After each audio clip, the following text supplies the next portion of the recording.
Eyo me father wakata no to aso na sola ne de nyambo a CJ yakoye ginam ena ye wuko na yokwa da ochirachi sola waben ochirachi yakoso aben momoye wate momoye intentem so na no na ye ntimi nko na enye fine na mede wo kwada obokrata ni mu na ya hye ensem a aba na ensem no de edoso so ye kakra wose ye boboso no ye bebobo de ma ye da se wo kan ho na sa wo hye da obokrata mu a me de daily guide na ehya wo kratafa etoso miensa na asema edahani attorney general Godfred Yabo Adame ede eye enkrata application bi akwakoto Accra High Court ya o kire wo mo se owura ya na oye chief executive officer esanso ye founder edema Capital Bank ne aguo no sa papa William atu esien wo mo emfa no enkoto prison se ode oman no ka sika bese 620 million Ghana cedis o minor edema no senka won fantai ne bank nachi aye 2015 no ena chese sika no owie mu fa ede wasa ne srem a ekowie chokoko gina court na emu no ne court sem na yes wo mode ne kotum no ena yes wo mo nkwa apam na apam no nie ntiase apam na wo mo kwai no enie ene se sa sika ye ka ho asemi no awose wotua ede mo man no ne sent no wo mo chemu edema no se December bosunda na edikan ewa fie twam no last year na ye de kwakodi bronya no na ewo se otua 30 million Ghana cedis eno dan chenso a na ewo se osan etua 20 million Ghana cedis eno no eye April 28th eno na ewo se otua sasika no na eno dan chenso wasanso eye August 31st no wasanso ba betua bi na omo kyese sika na ewo se odeba April busumi awuo no awie ye no wantua sasika no ena se wantua no so no kyese ensese ne apam no mkoye ni nyina no ahyegu esanse wabuso ne sente no na ewose wo mo ebomodia ede no kokotum sade emra no etienti e no ho asem ewo eye daily guide obokrata yi ne fa etoso me yensa se de owura ato esien ne tosa ya wo mo ehye na kira kwan no na kotum ntuhwe mu a eye Justice Eric Tebafo wono enana oye court of appeal judge wotena mu ehye sasem we ema ne koso ewo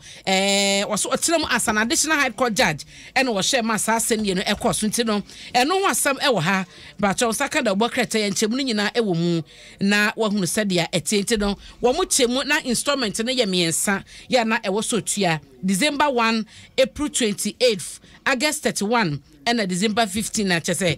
last one on aka was odi tua want to me amfa nyadwuma na mamen kwai parliament so ene besia wo magia to me ho asam eda hanra emrase odwafo nyina ko emrase bedwafie ema eye chese speaker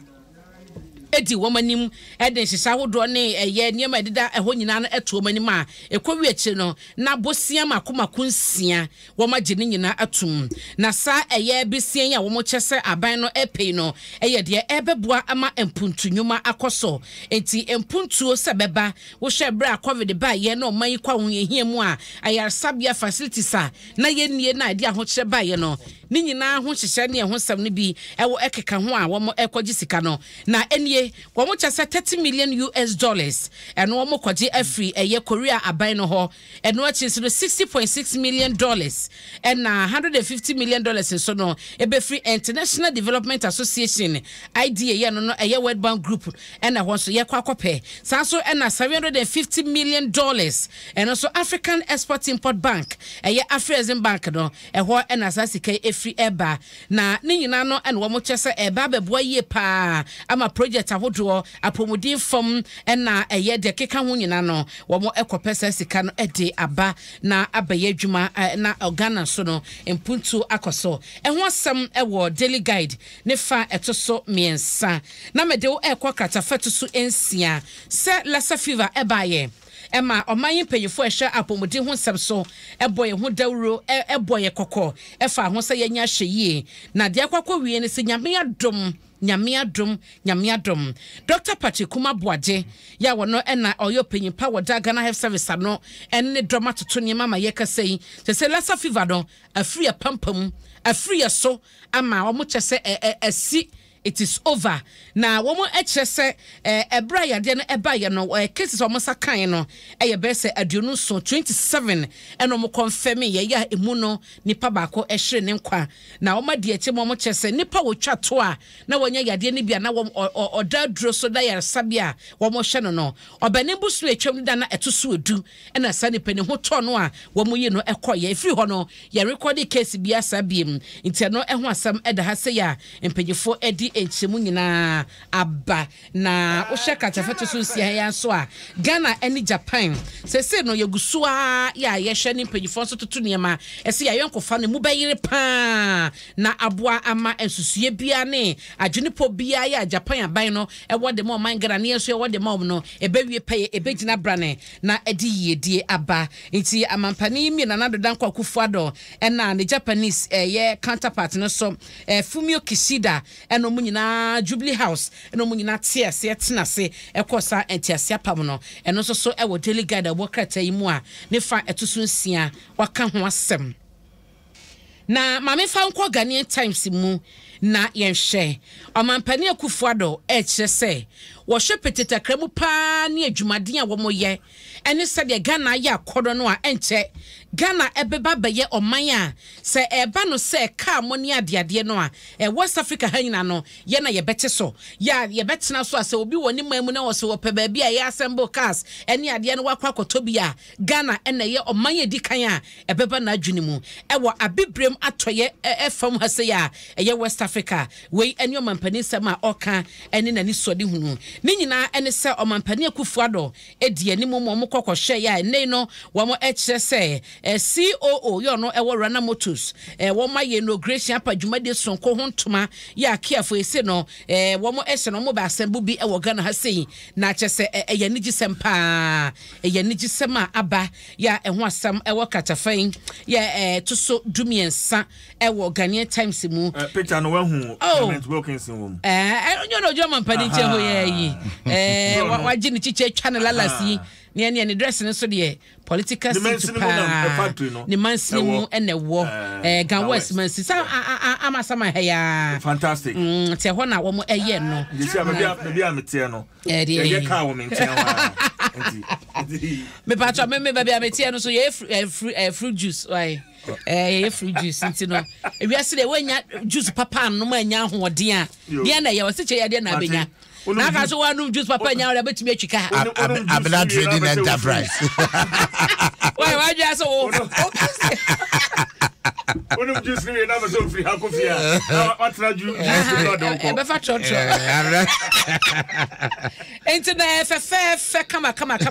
Clement Wilkinson no atese na ayi bafi enso de jana nche no na asa Wilkinson no mo ayi kala o mampani akufuado we se onu o ma twene pa o ma ya mana efe asempe pa hwenso unya uwia no abehwe opipes ni mu na enho asabo kratafa etoso dumiensa eye fefefe ne da hai nti se no de akwakwa wia ne Rana Motors o ma bie eye vehicle assembly plant ewo amasamai ga West mansini mu onka ha ya ho so mo behye ahyehye ama bibia aye kama eho no mampani di nsemu ekokotu dwa no empanyifo pinwa ene di akire bi ekoye nti eno eho asam eda wonsaka obekenkan mu nsemu nyina na eye Office of the Special Prosecutor enso eho asam eda ha na sese no omode abetu dwa ya wo mo kyese Omasase eye ehwehwemu edefa Interministerial Committee on Illegal Mining IMCIM penya na wada no Professor Kwabena Frempong Boateng ni nsem yode tutu dwa ene chese reporter wode ba ya yedroso mu ade ma wo no wahase eye mu hwehwemu ahye baby a report no no krewo ene baby a nipa bi se fata se asotwe ekodema wo eno so ho asam e wo Ghanaian Times da bokrata yimu na Forestry Commission kwanche for penyi we no wakatafa to so aduonu nan se no mo kyese ye forest reserves aye wo man mu no kwaya hodo aye wa yesi kwan ese obiantumi nromu kotijuma bia no enya de ya aban no Forestry Commission no alizi ediama obia na so mo bia permit se wotumi rasa kwan mu ekotu fom agudie titiu ene sa small scale mining companies na wo mo ye adwuma gidigidi akwa na me won krata no Forestry Commission penyi pa ye regionality o se enye no kreda obi ani baabi obetumi de nkrata bia ba beche se o mama ne satumi no nti ukwoto se obi to fama gudie e wo kwaye bia wo hunu ne se ye kwaye a ye kra na ye bo ho ban e de ato wono na daachi echima so abeto se ye wo kwaye a enya de obi a ensa kan nkrata bia na omalizi e de mobia wo katafa eto so aduonu nan e wo eye Ghanaian Times emu na hwe finally ukwo eye gbese nananom atena nkonya ye gbese traditional council na womo ene eye British High Commission no akabom na omaye ensiesie ne mprapra ewo eye Mensa Guinea eye epona no honom na ne wo hwa kyese eye nika keke womu siese ozum lion fo wo ha na nananom atena nkonya omodi omho agim abrofo nsu negu ha ya kyese mpona no bola ne ade no womu sise ne nyina prapra ho yiyi honom se de beye na hunide be koso dia ya pa ne se wako beach na wo be film abana na kyese politin bag shewuti na obi okrompo na obi pieto bi a kyese agye ne ho atu nyina tete na ehso nan na de pie fi enso ne ma ba bonte anim guase benie nti se no mu prapra ne nyina pieto no ene sa politin ne sa ne manioma basa ye tugu monti a ensu otwe kopo ne nyina no o ma siesi ho ama ehwa ye fe nti Mensa Guinea beach wonom na ate apa ye kama ya miesia ewo honom na ja ye mfa ne nyina ento ato asom nti asampa